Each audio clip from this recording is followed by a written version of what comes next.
respond to these tax changes? Well, one way in which we might expect them to respond is they'll just contribute less to their pension because it's now more heavily taxed. We might also see a shift towards ordinary employer contributions. So contracts may adjust in the market so that employers start offering maybe slightly lower salaries, but higher pension contributions. That wouldn't be salary sacrifice, but it might in effect have a look quite similar. And finally, this is ultimately an increase in NICs. And so we'd expect it to see a reduction in total work done, both because people are now being taxed more heavily on their work and because people are more expensive to employ. Okay, so a second sizable change that happened at yesterday's budget was an increase to all rates, apart from the additional rate of dividend tax, to income tax for dividends, property, and interest income. Now, that raises about £2.5 billion, and it will predominantly be coming from the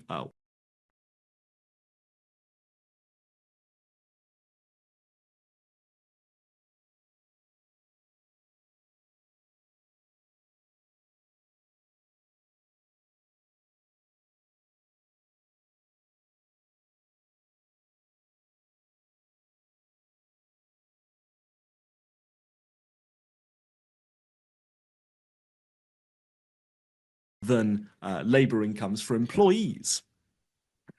And this move does narrow that gap to some extent, although worth noting it does also open up some other gaps.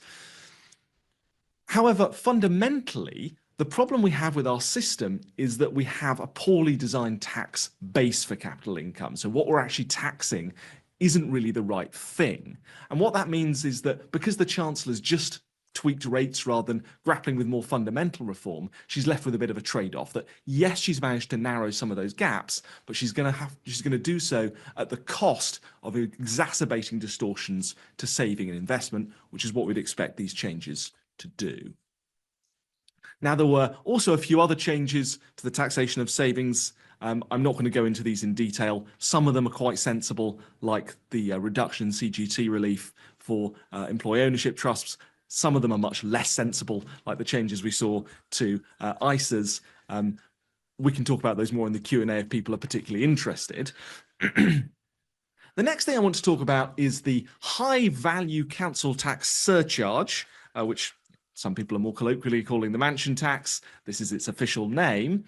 Now, this is going to be a new tax, and it's on properties worth more than £2 million as of 2026, and it'll be levied from April 2028. Now, there's going to be 4 bands, and if you're in the lowest band, you'll pay £2,500 a year. If you're in the highest band, you'll pay £7,500 a year. And overall, even though this has caused quite a lot of fuss, it doesn't actually raise that much revenue. And while the individual tax rises are high for those who are affected, there aren't that many properties that are being taxed, so it only raises about £500 million. What will the effect of the tax be? Well, HMRC at least is assuming that basically this all feeds through into reducing the price of the taxed properties. In terms of who we think will actually be paying this tax, well, we don't actually have good data on the real-time value of all properties in the UK, but what we do have is data going back over the last few years on the price at which properties were sold. And if we look at that data, what we find is that about a quarter of the properties sold for over £2 million, so the kind of properties we might expect to be subject to this tax, are in just 3 boroughs of London: Kensington and Chelsea, Westminster and Camden, and about 70% of those properties are in London and the South East. So a very geographically concentrated tax base for this new tax. Now, council tax, at least before discounts, is, as Helen said in her opening statements, regressive with respect to property value. So people who live in more valuable houses actually pay a lower share of their property value every year than people in more modest homes. So there is at least a certain logic to increasing tax on high value properties. And if you want to increase tax on those with a high amount of wealth, then taxing property is probably one of the least economic damaging ways to do that. But fundamentally, the issue here is that council tax, which is paid by which still applies to all properties, is still absurdly based on 1991 property values. That hasn't changed. That isn't being reformed. Basically, what we saw yesterday is a bolt-on to the existing, desperately in need of reform council tax system that essentially just makes the current system even more complicated. This is really not fundamental reform. So finally, I'm going to talk about indirect taxation. So that's taxation on goods and services. Now, one of the things we saw quite a lot of changes to in the budget is how we tax motoring. And probably the most eye-catching change was a new 3p per mile tax on electric cars that will come into force in April 2028. Now, that raises about £2 billion in 2030, although in the long term, it's going to raise quite a lot more as electric vehicle adoption increases. So by the time all cars are electric, the OBR estimate it'll be raising about £7 billion a year in today's terms. So in the long run, this is actually the second biggest tax raising measure in yesterday's budget, just after the threshold freezes, which Tom will be talking to you about in the next presentation. And some of that revenue will go some way to offsetting the lost revenue from fuel duty. So when we transition fully to electric cars, there won't be any more revenue from fuel duty. Now, one effect you might expect this policy to have is that maybe it would reduce the take-up of electric cars, seeing as they're now being more heavily taxed. One factor weighing against that, however, is that the government has in place something called the Zero Emissions Vehicle Mandate. And what that actually means is that the share of electric cars sold as a share of total cars can't fall. That's mandated for the sellers of cars. What that means then is that insofar as this policy does reduce demand for electric cars, the market will have to adjust in order to keep those shares of electric cars sold constant. So pretty counterintuitively, we're seeing a tax on electric cars, which ultimately we would expect to increase the price of petrol and diesel vehicles. Now, one question you might ask is, okay, we're going to lose this revenue from fuel duty. Why do we need to recoup it through taxing electric cars? Can't we just get it through income tax or VAT or some other source? Well, there is one really good argument for having a tax on motoring, and that's that it imposes significant costs on the rest of society, largely on other road users.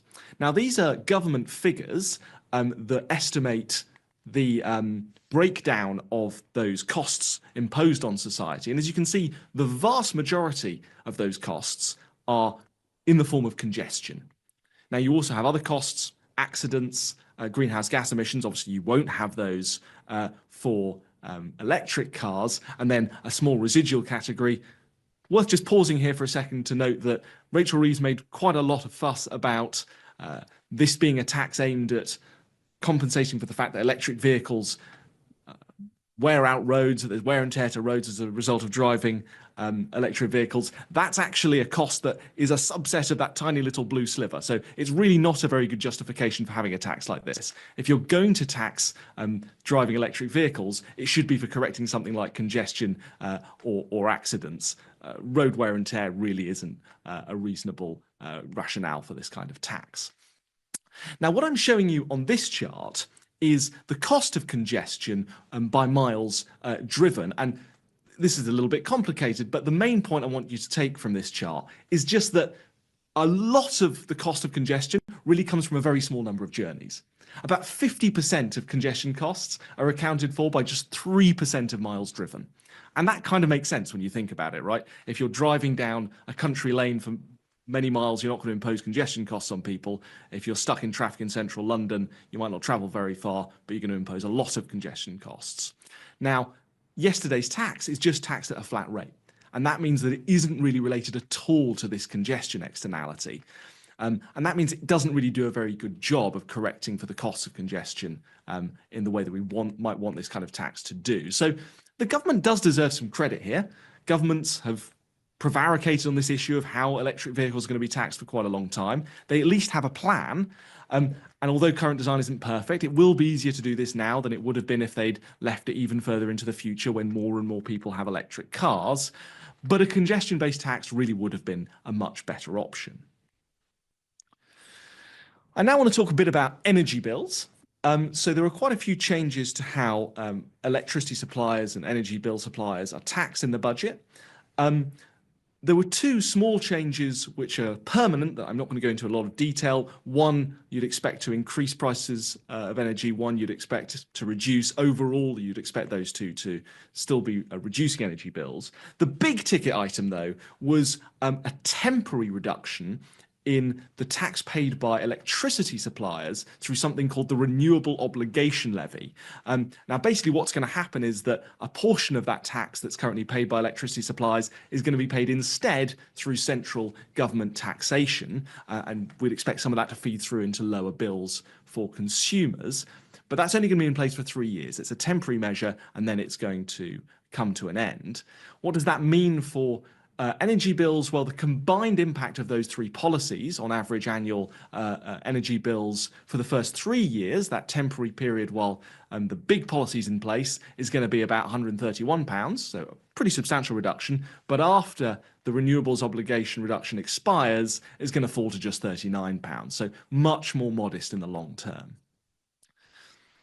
Now, one sort of fun fact here is that you'd expect lower prices of electricity to lead to more consumption of electricity.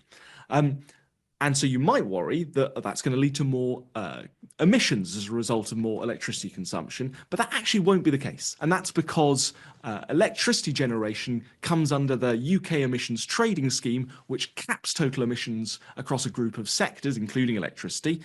So when you get increased demand for electricity, what that's going to effectively do is push up prices and reduce emissions from flights, energy-intensive industries and other areas. So we've got a reduction in tax on energy bills that may lead to an increase in the price of flights. Again, not the most intuitive outcome.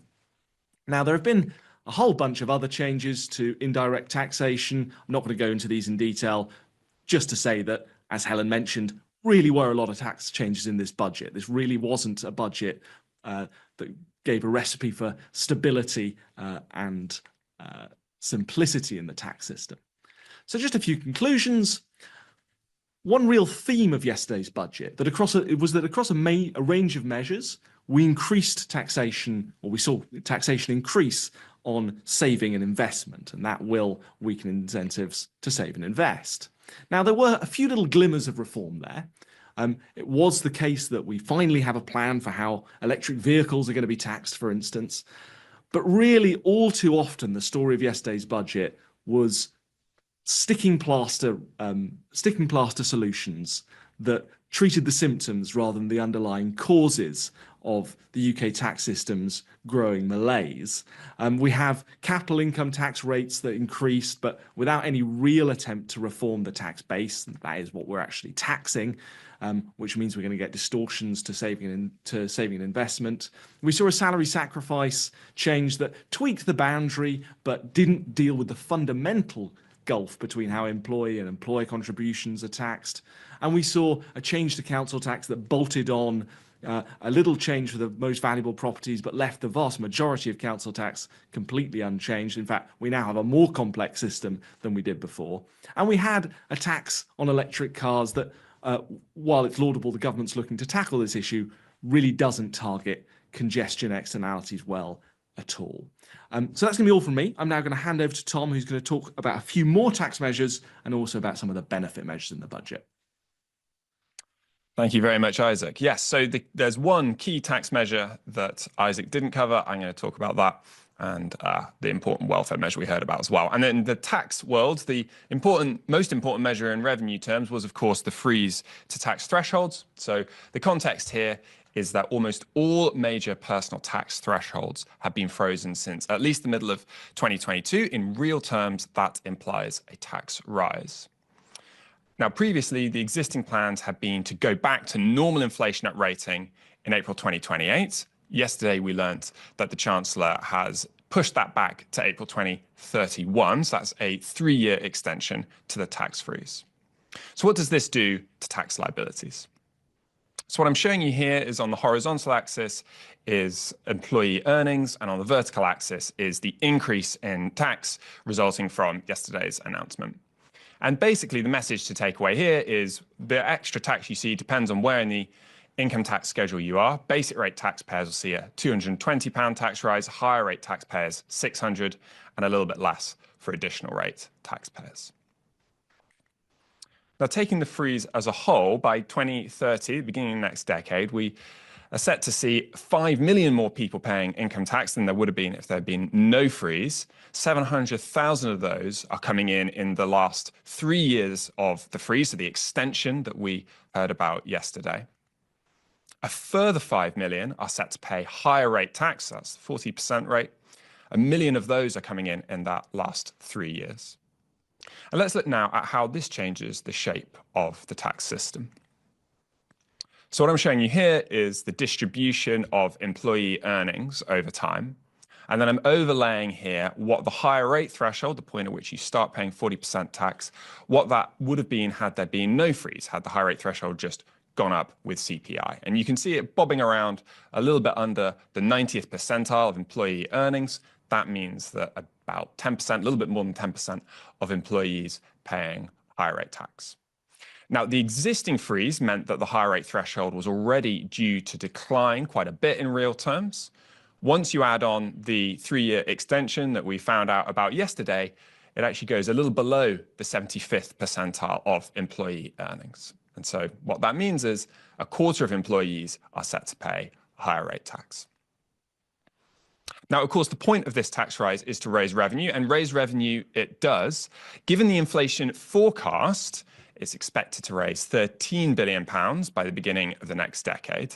But of course, this is based on inflation forecasts between 3 and 5 years from now. Those are very difficult to predict. Wouldn't be at all surprising if things didn't turn out exactly as the OBR expect right now. And based on previous differences between forecast and outturn inflation, speaking roughly, we'd expect about a 1 in 4 chance that the reform would end up raising more than £21 billion. That's if inflation turns out higher than expected. And a 1 in 4 chance that it would raise less than £8 billion if inflation turns out less than expected. So you can see that the yield from this reform is in fact quite uncertain. Okay, with that in mind, let's head now to the major welfare reform that we learned about yesterday, and that was the scrapping of the 2-child limit. So a quick primer on the 2-child limit. This is in universal credit, the main means-tested benefit for working-age families. Universal credit claimants usually get an extra £3,500 per year for each child, but they don't get that extra cash for third and subsequent children born after April 2017. So this is the 2-child limit. The Chancellor announced that this is going to be scrapped this coming April. That increases benefits for a bit over 500,000 families in 2029 at a cost of about £3 billion. And the government estimates that it will reduce child poverty by about 450,000 or 3%. That number looks about right to us. It's a measure that's well targeted at reducing headline poverty. That's because poverty amongst children in larger families is about 44%, quite a bit higher than poverty amongst children in smaller families at 24%. However, it's much less well targeted at dealing with deep poverty. So there's about 140,000 children who are in particularly poor families who are affected by a separate benefit cap as well. And so when the 2-child limit is scrapped, they actually won't gain anything at all. Let's look now to how the budget reforms affect richer and poorer households. So here I'm showing you richer households on the right, poorer households on the left. I'm showing you the impact of budget reforms next year. Now, it's not possible to model everything here. I'm here just showing you some of the key policies. And so in particular, this graph is showing you the impact of abolishing the 2-child limit and a cut relative to existing plans in fuel duty. You can see it's an increase in incomes, particularly at the bottom of the income distribution. That's coming from the abolition of the 2-child limit. But now if I zip forward to 2030, you can see the picture changes quite a bit. So this most importantly incorporates the tax threshold freeze, and you can see it implies quite a lot larger declines in income towards the middle and top of the income distribution. Now, what isn't shown here is a higher tax on savings, dividend, and property income, and the restrictions on salary sacrifice, things that we were just hearing about from Isaac. Those are takeaways, and they're takeaways that are targeted towards the top of the income distribution. Also not shown here is the ending of an energy levy. That's a giveaway that's sort of fairly flat across the income distribution, and an expanded warm homes discount that basically is a takeaway from higher income households and a giveaway to lower income households.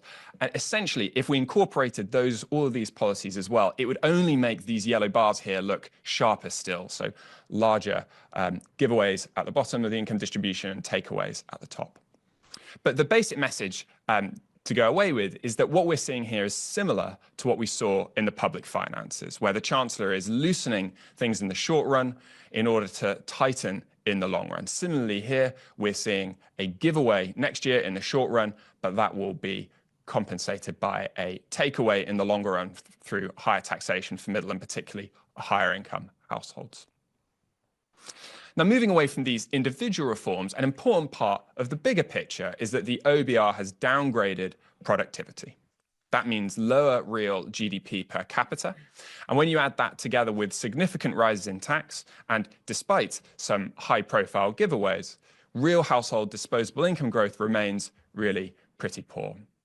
Here I'm showing you annualized real household disposable income growth per capita over different parliaments. And you can see the forecast for this parliament is one of the weakest in recent decades, beaten only by last parliament. So to conclude, we've been looking at two of the highest profile policy decisions, and in many ways, they couldn't be more different from one another. One of them is a big, broad-based, but somewhat uncertain tax rise. And another is a much smaller policy. It's a targeted benefit rise going to a small number of households. And of course, these decisions matter, but in the long run, the key to living standards growth will be found in rising productivity. I think it's fair to say there's more to be done there. I'll hand back now to Helen to take some of your questions. Brilliant. Thank you so much, Nick, Isaac and Tom. And let me use the opportunity to say a really big thank you to all of the other colleagues who have worked behind the scenes, many of them actually literally overnight without going to bed to put this analysis together. So thank you very much. It's now time to come to your questions. There are already lots of questions on Slido. Please do keep adding your questions and voting for the ones that you would most like to know the answer to. We have lots of my other wonderful colleagues online on the call. So I'm going to bring them in for some other questions. And I'm going to start with a whole set of questions about special educational needs. There are lots of questions on this theme, so let's take a few of them together. And perhaps I'll start by asking Luke Sibieta to pop in and answer some of these, but I might call some other colleagues too. So the set of questions are basically around what is happening, why is it rising, and what does it mean for other education spending? So Luke, let's start, if we can, with give us a sketch of why is special educational needs and disability spending rising? Well, we could spend quite a long seminar on this, but I think let's try and keep it as brief as possible. So, predominantly, there are three main things that are happening. First, there's a really rapid rise in the number of pupils with high cost special educational needs, those who are entitled to education, health and care plans. So those plans set out the provision that pupils are expected to have and put statutory duties on councils to provide it. So there's kind of an automatic escalator happening because of the rising numbers of pupils. Secondly, there's also been capacity constraints, and that's because supply hasn't increased in line with demand. And that's meant, for example, that, say, a pupil who needs a special school place and there aren't enough state-funded special school places, the government then has to go looking in the independent sector, and places in the independent sector about £65,000 per head, compared with about £25,000 per head in the state sector. So that naturally pushes up costs. The third is kind of more nuanced, is that there isn't really much of a value for money test in the system about whether the provision is meeting children's needs. And that's resulted in a system that provides lots of extra spending, but really patchy levels of quality. Great. Another question that maybe we'll start with you, Luke, maybe others can jump in if they want to, is basically there's lots of questions of the same ilk, which is there a risk to frontline education spending? Now the government is bringing this in central government budgets. Will this basically mean more spending for special education needs at the expense of other educational budgets? Maybe walk us through what we think we do and don't know about the government plans here. Well, so the government has said that provision for special educational needs will be funded from total government spending from 28-29. Now that's already meant to happen. So what's actually changed is a bit mysterious, but Basically, it means that the government is taking responsibility for the projected 6 billion funding gap that's expected to be there in place in 28-29 and we learned that because of these really helpful OBR forecasts. The government now essentially faces a set of choices about how to fill that gap. The first thing it could do is try to slow the growth in spending on special educational needs. Given that's grown by about 14% in real terms, that seems like a natural first priority for government, and one that I'm sure the government will be seeking to tackle as part of its white paper expected for the autumn, for the new year. It's been kicked down the road a couple of times. Secondly, it could top up the schools budget, so that the Department for Education has more money to spend on schools, so that it can spend more money on high needs. The third option it could do is to reduce mainstream school spending to pay for higher needs funding. Now, those two last choices are difficult things to do. So to exemplify what it would mean, 6 billion is equivalent to around 9% of the overall schools budget. So that would be a really big top up.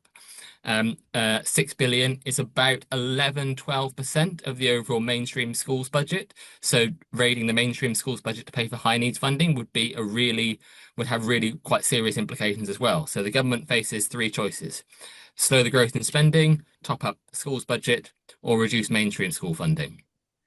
Brilliant, thank if you. I might come in there briefly as well, Helen, and just say that obviously one of the things we haven't heard about in the budget is what's going to happen to the existing deficits that councils have incurred so far for high needs funding, and they're expected to still continue to incur over the next 3 years. And I think here the government needs to think quite carefully about the incentives it creates for local government, because as it stands, local government are sort of basically borrowing or kind of holding this money outside their sort of main accounts, these deficits they're running up.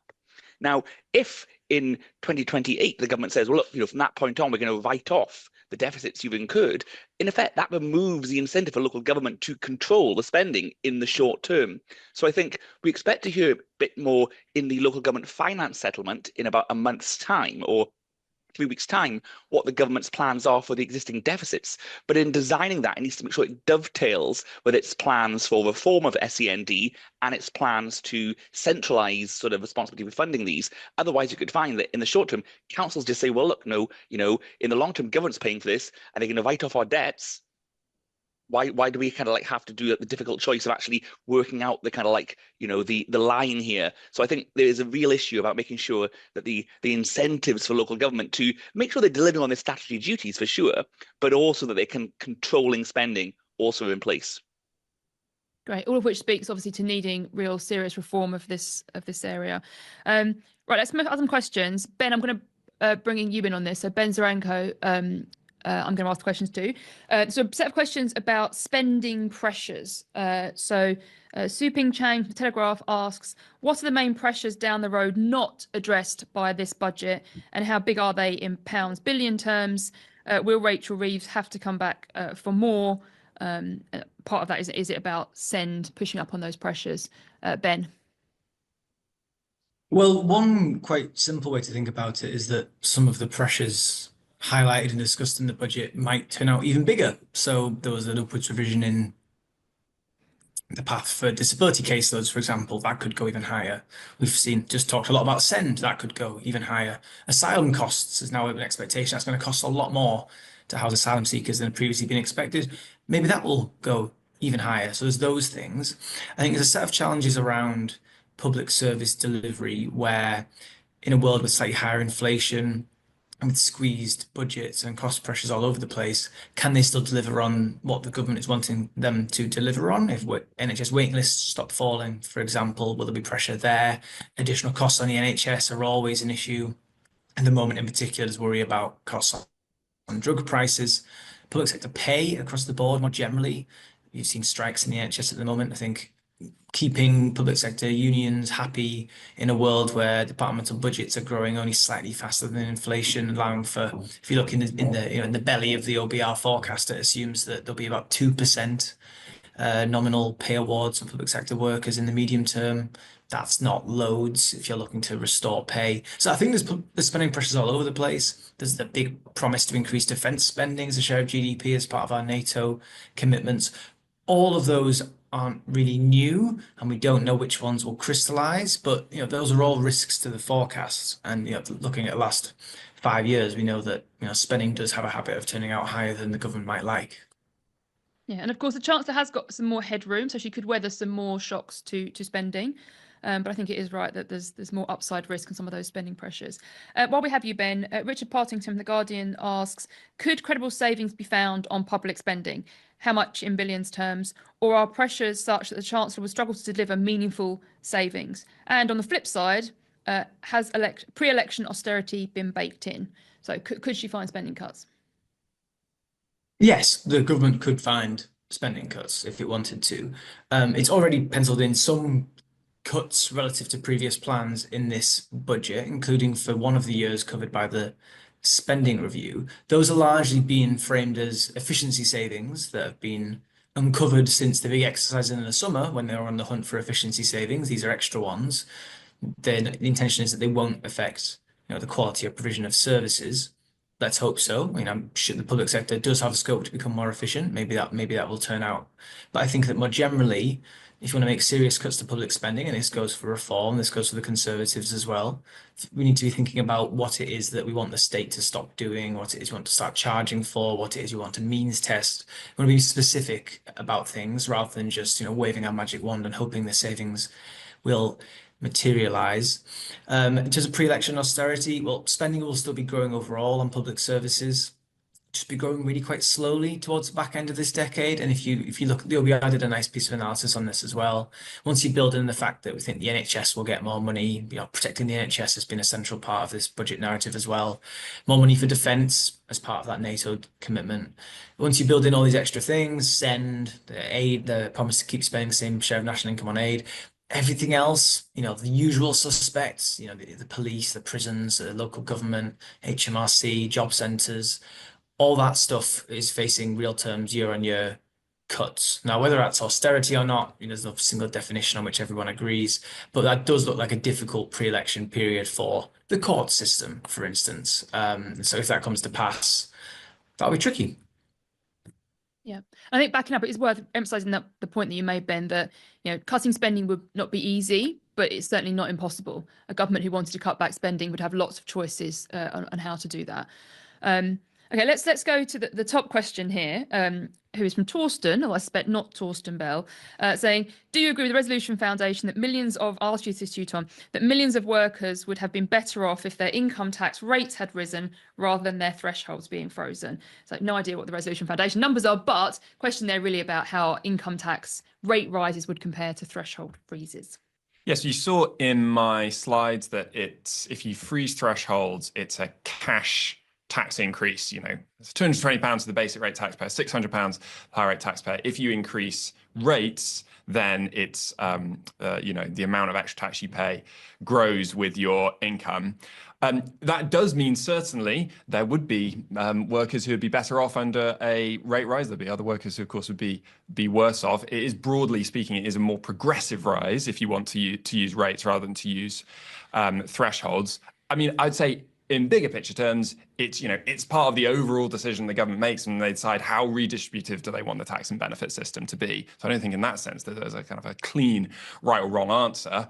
I suppose it is true that the government felt more constrained here in the sense that they quite explicitly ruled out increasing income tax rates in the manifesto, and so perhaps they were choosing out of necessity rather than out of the way they really think the tax system ought to look.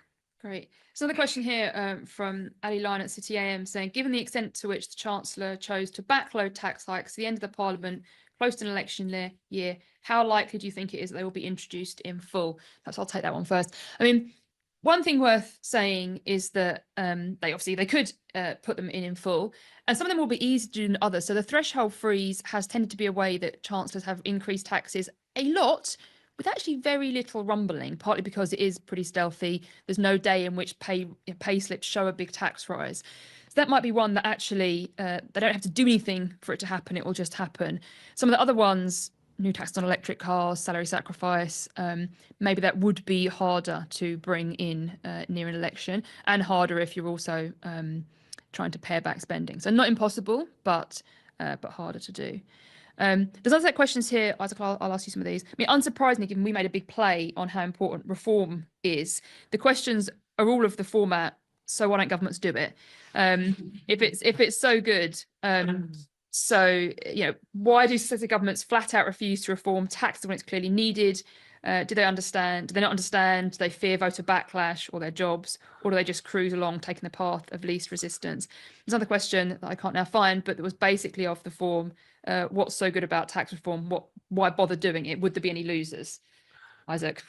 Well, look, I think the answer to that falls into a few different buckets. So one bucket is that I think sometimes government does genuinely misdiagnose the problem. So I think there is an issue with these higher rates of tax on capital incomes, for instance, where I think the government's rightly seen that, okay, those rates are quite a lot lower than they are on employee incomes, and there's a gap there and they want to narrow it. But you really need to take a slightly wider view and realize that if you're just going to try and solve this one little micro problem by making a tweak without taking a broader view of the overall effect the tax system is having, you're going to end up in this horrible cycle where, okay, you fix one problem, but you make another one worse.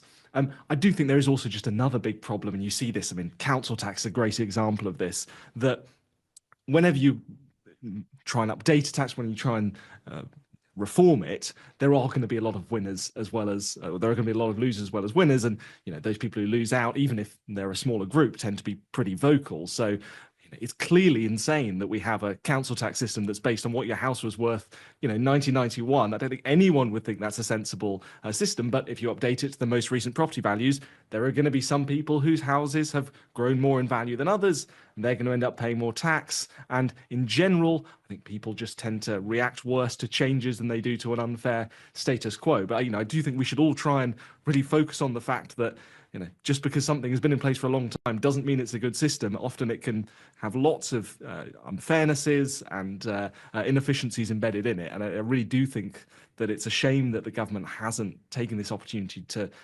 undertake more fundamental reform rather than these little sort of fiddly changes around the edge. I think the one line summary of that is I think we spend too much time focusing on the losers rather than who's losing from the current system. And actually, we should think about the winners from tax reform. There's a question here that I'm going to ask because I know Stuart's going to love it. So I'm going to bring in Stuart Adam a bit on this theme of tax reform. Stuart, why don't you, and it's true for me too, why don't we like the change to cash ISAs? My team are laughing because they know that Stuart's going to love this question. You're welcome, Stuart. Yes, thank you.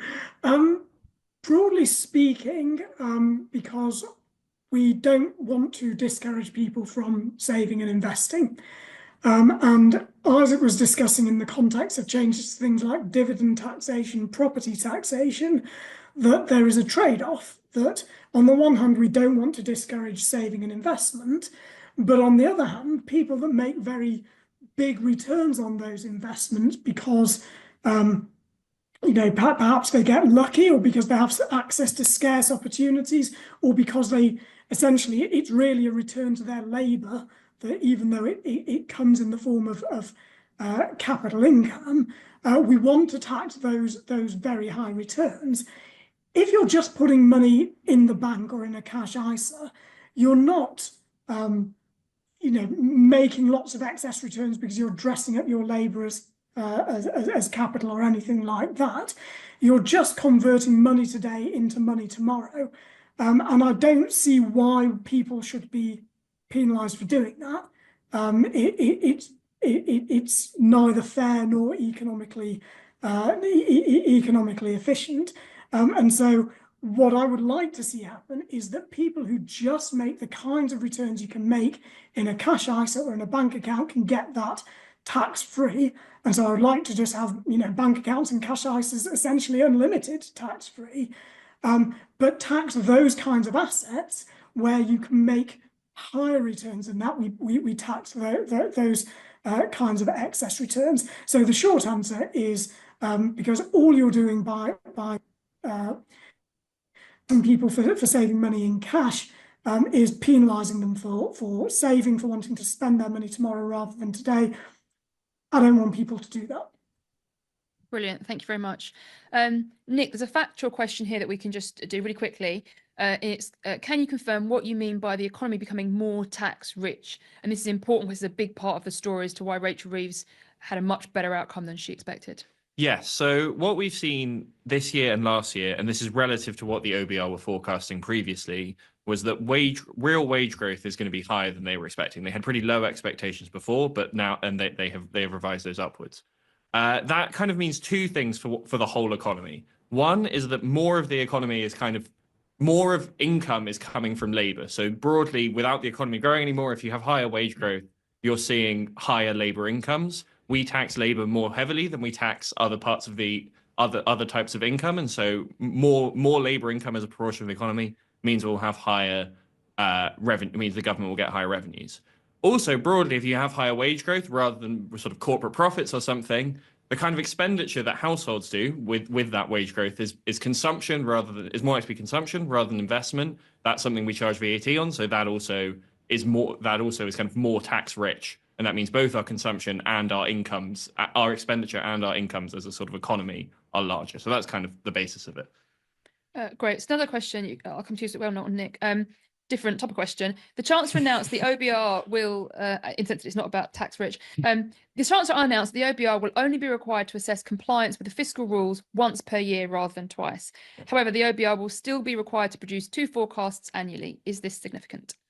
So it's a little bit of a weird one. I think it's got to be taken in the context of the other things the Chancellor has done today. So if the Chancellor had left herself a really minimal amount of headroom and said this, I think we'd all be saying, okay, but if the OBR puts out a forecast in 6 months' time and that says you're missing your headroom, even if it says the current budget surplus is you've got a current budget deficit in 29-30 or whatever, so that means the headroom is, everyone will be able to work it out. I don't think she'd be able to get away with it. I suspect what that would mean is it wouldn't really be a credible claim. I think it's likely that you would expect with this forecast that there would be some kind of policy correction. However, with the much larger headroom she's now got, it seems to me plausible. I think it's more than likely, based on the kind of shocks we're likely to see, that we probably won't be seeing sort of big policy changes in the spring now, because it's unlikely that we're going to see an economic shock that will be large enough to blow her off course. Yeah.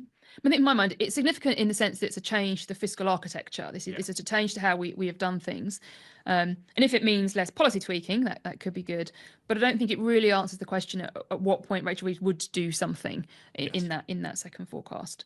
Okay, there's more questions. So Ben, maybe I'll bring you in on a question here basically about markets. So if there's a credibility gap on whether the government can deliver this spending restraint and tax rises, is that going to feed through into bond markets? Does the Chancellor have breathing space for the spending review to set out more detail? I mean, markets so far fairly relaxed, Ben. Right. It doesn't look like the market seemed to basically shrug, to be honest, if you look what happened to yields yesterday. And I think that's because they've been led to expect there'll be a big increase in headroom. There was a big increase in headroom. There was extra borrowing going on over the next few years, but that's not, for the most part, feeding through to a higher net cash requirement. So it's not leading to higher levels of bond issuance, meaning that gilt traders don't have to readjust their plans very much, readjust their pricing expectations. So it basically wasn't much of a surprise. I think that's why it was met with a very muted response. Looking forwards, as people crunch through the detail and start thinking about what's likely over the next few years, the path for future borrowing and for future bond issuance, they may start to worry that some of this won't be deliverable. Maybe some of that will be baked into pricing, but there's no sharp adjustment here. I think it was broadly viewed as a sensible enough package. I think there are some doubts about deliverability, but not large enough to lead to any sort of market turbulence, I don't think. Yeah, and the government will clearly be pleased that rates haven't gone up as a result. Stuart, I'm going to turn to you next for a question related to housing. So Harriet Lyon at the Daily Mail asks, what impact do you think the mansion tax will have on the housing market? Well, I think the main effect it'll have will be to reduce the prices of those properties that are subject to the tax. And HMRC and the OBR assume, forecast, whatever you want to call it, that the extra tax that's due on these will be reflected fully in property prices. So property prices will fall by the essentially expected stream of tax payments due to be paid on those properties. And I think that's pretty much right. I would expect property values to fall by that amount. I think there's been quite a bit of talk about this leading to a big fall in transactions and so on. I mean, ultimately, if everyone knew what the valuation effects were going to be, there's actually no particular reason this should lead to any change in sales, or who buys and sells which properties. I think what might do that, though, is uncertainty around valuations, and particularly for properties that look like they may be around the thresholds between the different bands, then there is a risk that the uncertainty about what tax liability is going to go with that property means that sales of those kinds of properties around the thresholds slow down in the run-up to the introduction of the tax.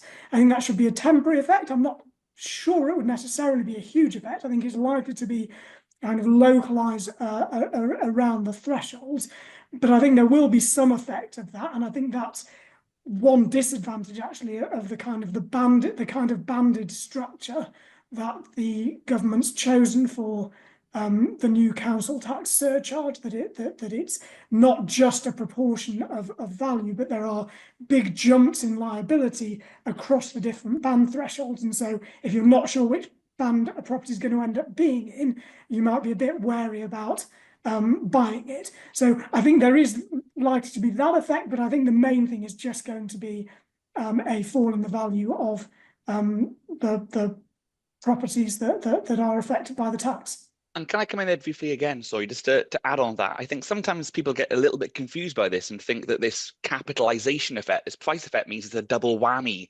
from these taxes, that basically I'm paying more and my property value has gone down. I've faced a double whammy. But that's not really true. In effect, what happens is, as you occupy the property, you face a higher bill. But actually, it's at the point of sale, you no longer face that higher bill. You'd face that kind of that sort of change in property value. And if you sell the property, 4 or 5 years down the line, in today's terms, that reduction in sales value is less because it's happening, 4 or 5 years down the line. So it's not a double whammy.